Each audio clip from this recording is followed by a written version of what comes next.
Welcome, Algebra 1 students, to the homework help video, page 215 and page 221. All of these students are graphing problems, every single one, okay? Now, listen carefully. These four here are all single variable equations, and all of these over here we're going to graph by using the double intercept method. Alright, so here we go. Okay, now let's graph x equals 9. The first thing you should notice is this is an equation that only has one variable x and does not have any y's. When that happens, what have I taught you? You know it's going to be either a vertical line or a horizontal line. So we go to the x-axis, we put a point at 9, which would be right here, and then whenever it's an x-only equation, the line is always vertical, so we draw our line through here, and we're finished. Very simple. Number 45, y equals -1. Now first of all, we notice this is a single variable equation. There is no x, just a y. So I know I'm going to have either a vertical line or a horizontal line. Well, go to the y-axis, put a point at -1, and then y-only equations are always horizontal lines. So there we go. Finished. Number 46, y equals 0. Now notice it is a single variable equation. It has a y only, no x, so it's going to be either vertical or horizontal. So we go to the y-axis, we put a point at 0, and then y only equations are always horizontal. So this line actually falls right on top of the x-axis right here. Alright, 47, x equals 0. Now students, please notice again, this is a single variable equation. It does not have a y, it has an x only. So we know it's going to be either vertical or horizontal. So I go to the x-axis, put a point at 0, and then when it's x only with no y, those are always vertical lines. You just got to memorize that, okay? And there we go. Finished. Okay, moving on to page 221. We're going to graph all of these, there's 6 of them, by using the double intercept method. So here we go. Remember, students, in order to find the x-intercept, I put 0 in for y. So here's y, put a 0, bring your -3 over, make it a +3, and x equals 3. So there's your x-intercept. Now, let's find the y-intercept next. In order to do that, we put a 0 in for y, or for x, excuse me. It's always the opposite, students. If you're looking for the x-intercept, you put a 0 in for y. If you're looking for the y-intercept, you put a 0 in for x. So, here we go. Y equals 0 minus 3. 0 minus 3 is -3. So there's the y-intercept. So, I go to the x-axis, put a point at 3. Go to the y-axis, put a point at -3, and simply connect the 2 dots. Okay? To me, that is a lot faster than the table of values method, okay? But that's my opinion. Number 47, okay, double intercept method. Let's find the x-intercept first. Let's put a 0 in for a y. Now, bring the -6 over, make it a +6. Divide both sides by 3, and 2 equals x. So my x-intercept is 2. Now, let's find the y-intercept. course requires that I put a 0 in for x. So y equals negative 6 positive 3 times 0. Obviously, 3 times 0 is 0, and negative 6 plus 0 is negative 6. So the y-intercept is negative 6. So we go to the x-axis right here. We put a point at 2. We go to the y-axis right here, and we put a point at negative 6. And then there we go. Connect those 2 points, and we're good. Number 49. Okay, let's graph this using the double intercept method. Let's first find the x-intercept by putting 0 in for y. 2x positive 4 times 0 equals 16. 4 times 0 is 0. 2x plus 0 is 2x. Divide both sides by 2, and x equals 8.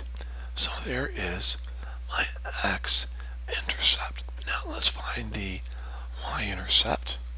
Let's put 0 in for x.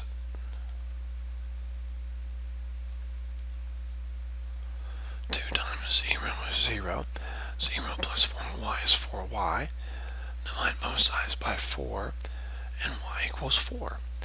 So there's the y-intercept. So I go to the x-axis, which is this axis here, and I go to 8, which should be right here. Go to the y-axis, put a point at 4, and there we go. We are good to go ahead, connect our 2 points, and graph the line. Number 51.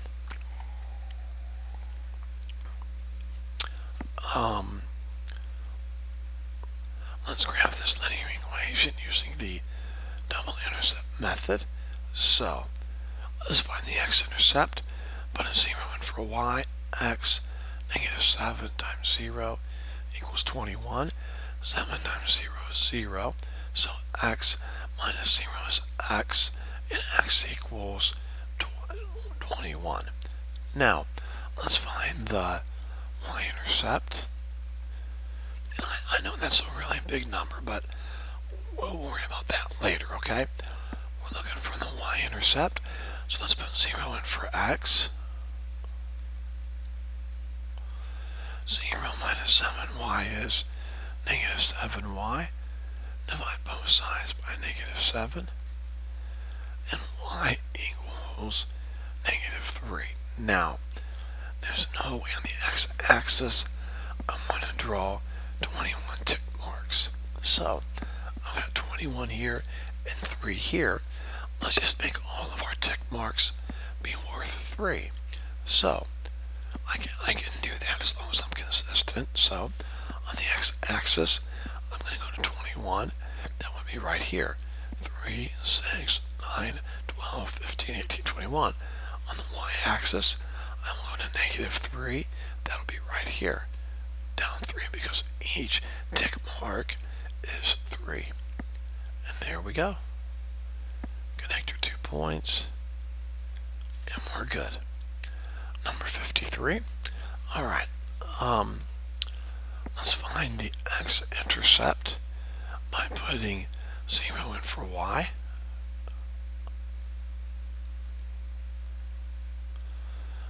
9 times 0 is 0. 2x plus 0 is 2x. Divide by 2. X equals negative 18. Now let's find the y-intercept by putting 0 in for x.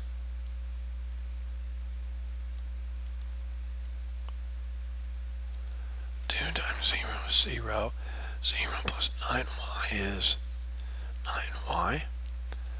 Divide both sides by 9, and y equals negative 4. Now again, I really don't want to do 18 tick marks. I've got a 4 and an 18, so increments of 2 would work pretty nicely. I'm going to slide this over so I can extend this and go out a little bit. Okay, let's go to the x-axis. Go to negative 18. That's right here, as long as we're going by increments of 2. The y-axis right here. negative 4, so negative 2, negative 4, right there. So on this graph here, I'm going in increments of 2, which I'm allowed to do. Connect your 2 points, and you're good. Pretty simple, students, okay? Number 55, let's find the x-intercept first.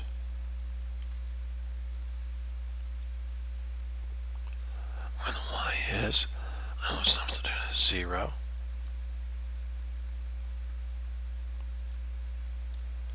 0.5 times 0 is 0.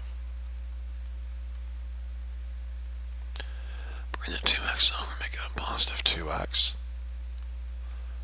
Divide by 2, and x equals 4. Alright? Now, let's find the y-intercept by putting 0 in for x. So we have 0.5y equals negative 2 times 0 plus 8. Negative 2 times 0 is 0. 0 plus 8 is 8. Now, divide by 0.5, and 8 divided by 0.5 is 16. 8 divided by 0.5, move your decimal one place, move your decimal one place. 5 goes into 8 once. 5 goes into 30, 16, 6 times, 16. So 0.5 goes into 8, 16 times. So again, I'm going to use increments of 2. You could also use increments of 4 if you wanted to. Here's my x-axis. I'm going to go to positive 4, so that's 2, 4. And then my y-axis, we're going to 16. So that's one more tick mark up right here. 2, 4, 6, 8, 10, 12, 14, 16. So there we go.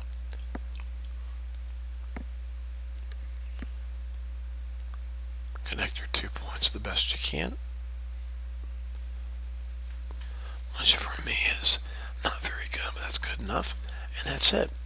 Guys, I hope this video has been a help to you guys.